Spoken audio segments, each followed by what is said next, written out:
Hi guys, and welcome back to another Dafty in the Garden video with me, Sean.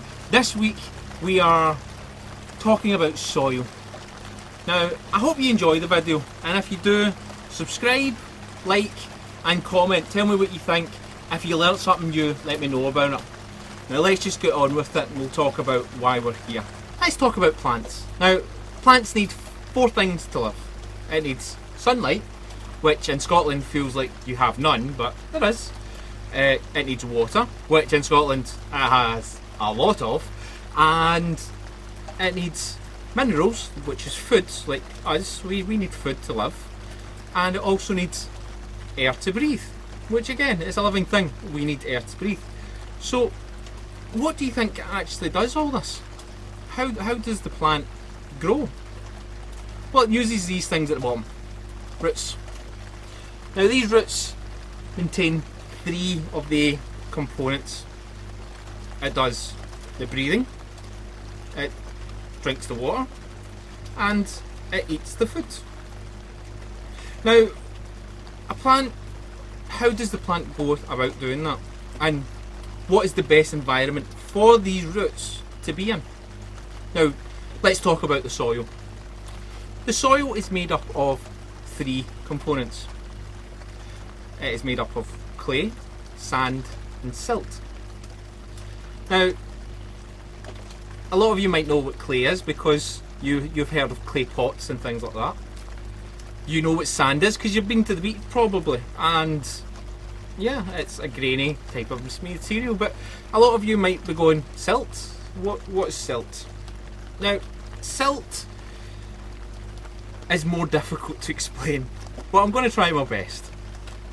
Silt is found at the bottom of lakes, rivers and things like that, because that's where it ends up, because it's a light, loose material that comes from rocks and stones that's been corroded down by the wind and the water, and it's made into this fine powder. Well, why am I talking about these three components? Well, if you choose one and try and grow something in it, well, let's talk about sand. Think about sand, you think of the beach, you think of the desert. Now, have you ever seen anything growing at the beach? Have you ever seen anything growing in a desert? Well, there's a reason for that. It's because sand doesn't hold on to water. So the roots can't actually get the water it needs from the sand because it just evaporates through. It just makes its way through too fast. There is some plants out there that can manage to do it, and that's why you'll see them in deserts and things like that. But you don't want to really be growing your vegetables or your flowers in that, so that's why you don't have just sand in your garden. It's the same with clay. Clay does the opposite. Clay holds on to the water and holds on to it that much. If you're growing something in that, then the roots are going to end up with what's called root rot when they're too wet. It's like the plant is drowning and is going to die. Well, silt is the minerals. These are all the actual things that the plant really needs to grow. Like, take lime, for example, from limestone. Now, limestone is actually fantastic for your garden. I've actually got a little tub of it here, and if I can open it without all the fine particles coming out and going everywhere,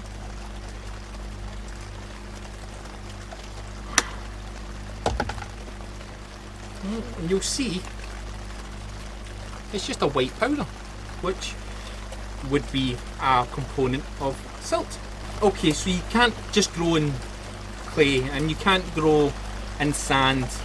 You can grow in silt, however it will be very difficult because a little bit of rain, it'll just wash it away. So what am I going to do about that? What's going to make my soil the best for my plants? Well, you need to have a mixture of all three. And if you have the perfect mixture, that's called Loamy. Loamy, it's a fun word. And it's basically just a representation of all of the sections of the triangle right in the middle to make the perfect soil. So that's the end of the video, and just to want to sum up, clay soil holds the water so that the plants can get a drink and holds on to the nutrients so they don't just wash away. Sand helps for drainage to make sure that the water can run out so they don't drown or exactly get root rot.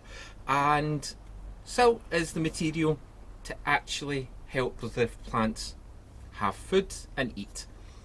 So that's the 3 types of soil. Now there is a little experiment you can do so that you can see which type of soil you have using the soil triangle. And if that is something you want to see, let me know in the comments and we can do that in a future video. Organic matter is the difference between having a great garden and having a good garden. Organic matter already has all the nutrients in it and will help build on the soil that you already have. I hope you enjoyed this week's video, guys. I hope you learned something. If you did, smash the like button, subscribe, and I'll see you next week with another Dafty in the Garden video. Bye for now. Bye.